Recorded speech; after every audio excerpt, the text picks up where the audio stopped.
Cordial saludo, amigos.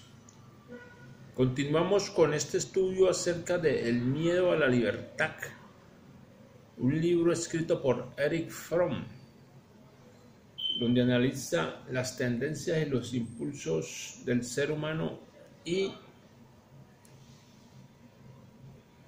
las influencias de la sociedad, cómo también influye la matriz desde que nacemos. Y veníamos analizando un punto interesante que era este punto que voy a subrayar nuevamente, que es el aislamiento y la soledad y la necesidad de relacionarse con las demás personas, inclusive con las ideas y con grupos. O sea, lo importante es cómo evitar el aislamiento y la soledad. Entonces, las necesidades fisiológicamente condicionadas no constituyen la única parte de la naturaleza humana que posee carácter ineludible. Hay otra parte que es igualmente compulsiva, una parte que no se halla arraigada en los procesos corporales, pero sí en la esencia misma de la vida humana, en su forma y en su práctica. ¿Qué es lo que veníamos hablando? La necesidad de relacionarse con el mundo exterior.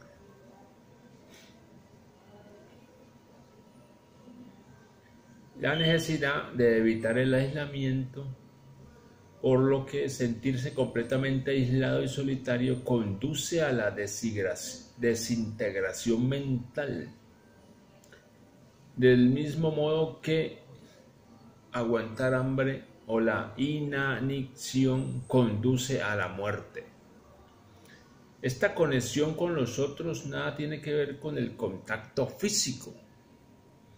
Un individuo puede estar solo en el sentido físico durante muchos años y sin embargo está relacionado con ideas, valores o por lo menos normas sociales que le proporcionan un sentimiento de comunión y pertenencia. Es muy importante esto, queridos amigos.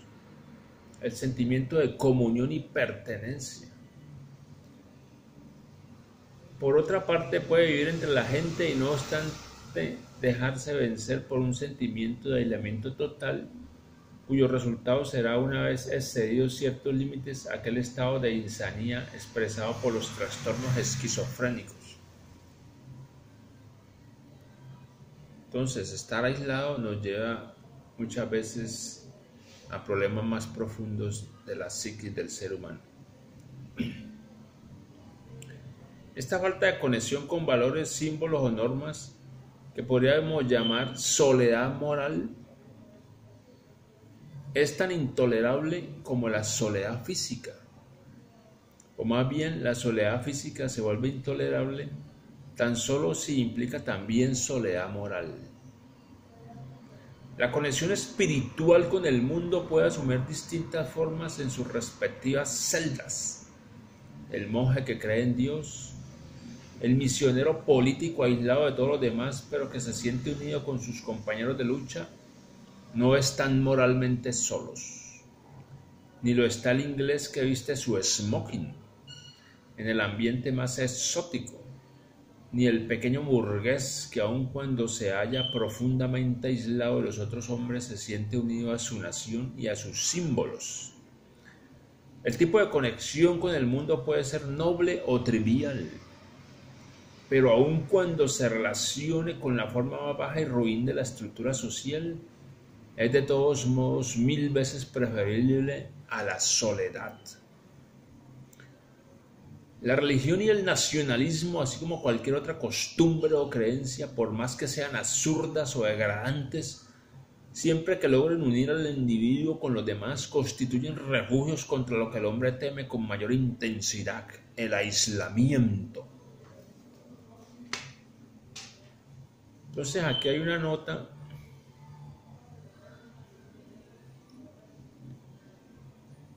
que dice el escritor que le gustaría hacer una advertencia con respecto a una confusión que con frecuencia surge acerca de este problema.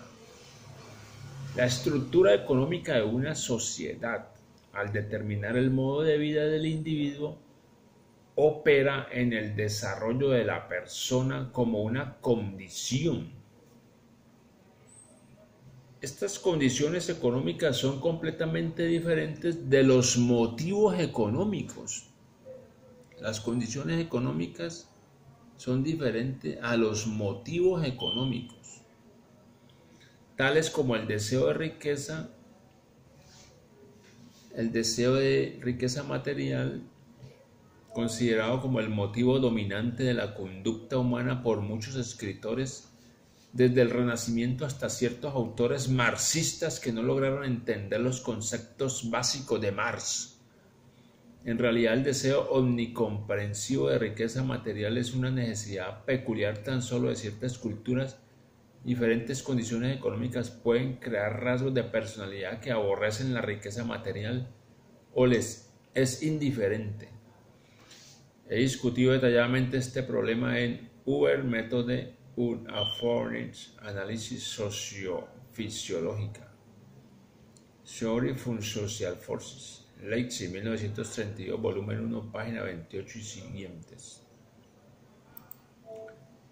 Esto quiere decir un estudio que se realizó en una revista,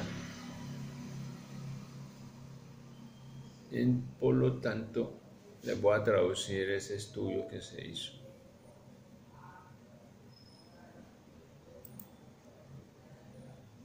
Eso quiere decir estudio sociopatológico de los individuos. Por aquí lo tenía.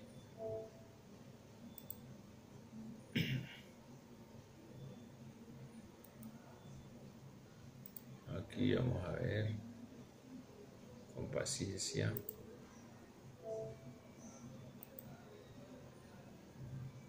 Quiere decir sobre el método y la tarea de una psicología social analítica, revista de investigación social. Ahí está escrito ese detalle. Ya les dije el año y el sitio. Sobre el método de una tarea analítica, fue en 1932, volumen 1, página 28 siguientes.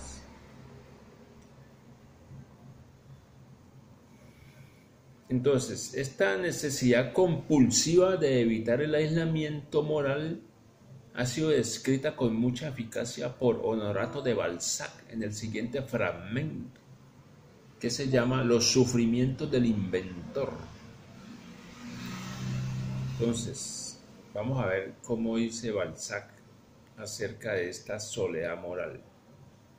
Es un escrito que hizo Honorato de Balzac. Ahí le va. Pero debes aprender una cosa, imprimirla en tu mente todavía maleable. El hombre tiene horror a la soledad, y de todas las especies de soledad, la soledad moral es la más terrible. Los primeros ermitaños vivían con Dios, habitaban en el más poblado de los mundos, el mundo de los espíritus. El primer pensamiento del hombre, sea un leproso o un prisionero, un pecador o un inválido, es tener un compañero en su desgracia. Para satisfacer este impulso, que es la vida misma, emplea toda su fuerza, todo su poder, las energías de toda su vida. ¿Hubiera encontrado compañeros Satanás sin ese deseo todopoderoso? Sobre este tema se podría escribir todo un poema épico que sería el prólogo del Paraíso Perdido, porque el paraíso perdido no es más que la apología de la rebelión. Entonces analicen este escrito de Honorato de Balzac que les dejo aquí. Entonces, todo intento de contestar por qué el miedo al aislamiento es tan poderoso en el hombre nos alejaría mucho del tema principal de este libro.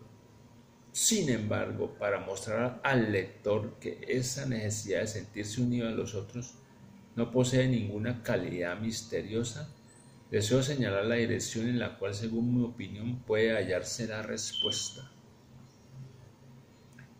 Un elemento importante lo constituye el hecho de que los hombres no pueden vivir si carecen de formas de mutua cooperación. En cualquier tipo posible de cultura, el hombre necesita de la cooperación de los demás si quiere sobrevivir. Debe cooperar, ya sea para defenderse de los enemigos o de los peligros naturales, ya sea para poder trabajar y producir. Hasta Robinson Crusoe se hallaba acompañado por su servidor, llamado Viernes. Sin este probablemente no solo hubiera enloquecido, sino que hubiera muerto. Cada uno de nosotros ha experimentado en la niñez de una manera muy severa esta necesidad de ayuda ajena, a causa de la incapacidad material por parte del niño de cuidarse por sí mismo en lo concerniente a las funciones de fundamental importancia. La comunicación con los otros es para él una cuestión de vida o muerte. La posibilidad de ser abandonado a sí mismo es necesariamente la amenaza más seria a toda la existencia del niño. Ojo. La amenaza de ser abandonado es necesariamente la amenaza más seria a toda la existencia del niño. Hay, sin embargo, otro elemento que hace de la pertenencia una necesidad tan compulsiva: el hecho de la autoconciencia subjetiva de la facultad mental por cuyo medio el hombre tiene conciencia de sí mismo como de una entidad individual distinta de la naturaleza exterior y de las otras personas. Aunque el grado de autoconciencia varía, como será puesto de relieve en el próximo capítulo, su existencia le plantea al hombre un problema que es esencialmente humano. Al tener conciencia de sí mismo como de algo distinto a la naturaleza y a los demás individuos, al tener conciencia aún oscuramente de la muerte, la enfermedad y la vejez, el individuo debe sentir necesariamente su insignificancia y pequeñez en comparación con el universo y con todos los demás que no sean él. A menos que pertenezca a algo, a menos que su vida posea algún significado y dirección, se sentirá como una partícula de polvo y se verá aplastado por la insignificancia de su individualidad. No será capaz de relacionarse con algún sistema que proporcione significado y dirección a su vida. Si no es capaz de relacionarse con algún sistema que proporcione significado y dirección a su vida, estará henchido de duda y ésta con el tiempo llegará a paralizar su capacidad de obrar, es decir, su vida misma. Antes de continuar, es conveniente resumir lo que hemos señalado con respecto a nuestro punto de vista general sobre los problemas de la psicología social. La naturaleza humana no es ni la suma total de impulsos innatos fijados por la biología, ni tampoco la sombra sin vida de formas culturales a las cuales se adapta de una manera uniforme y fácil. Es el producto de la evolución humana, pero posee también ciertos mecanismos y leyes que le son inherentes. Hay ciertos factores en la naturaleza del hombre que aparecen fijos e inmutables: la necesidad de satisfacer los impulsos biológicos y la necesidad de evitar el aislamiento y la soledad moral. Hemos visto que el individuo debe aceptar el modo de vida arraigado en el sistema de producción y de distribución propio de cada sociedad determinada. En el proceso de la adaptación dinámica a la cultura se desarrolla un cierto número de impulsos poderosos que motivan las acciones y los sentimientos del individuo. Este puede o no tener conciencia de tales impulsos, pero en todos los casos ellos son enérgicos y exigen ser satisfechos. Una vez que se han desarrollado, exigen ser satisfechos. Se transforman así en fuerzas poderosas que a su vez contribuyen de una manera efectiva a forjar el proceso social. Más tarde, al analizar la reforma y el fascismo, nos ocuparemos del modo de interacción que existe entre los factores económicos, psicológicos e ideológicos y se discutirán las conclusiones generales a que se puede llegar con respecto a tal interacción. Esta discusión se hallará siempre enfocada hacia el tema central del libro, el hombre. Cuanto más gana en libertad el hombre en el sentido de su emergencia de la primitiva unidad indistinta con los demás y la naturaleza, cuanto más se transforma en individuo, tanto más se ve en la disyuntiva de unirse al mundo y en la espontaneidad del amor y del trabajo creador, o bien de buscar alguna forma de seguridad que acuda a vínculos tales que destruirán su libertad y la integridad de su yo individual. Vamos a dejar ahí y vamos a continuar haciendo este análisis de este interesante tema. Muchas gracias.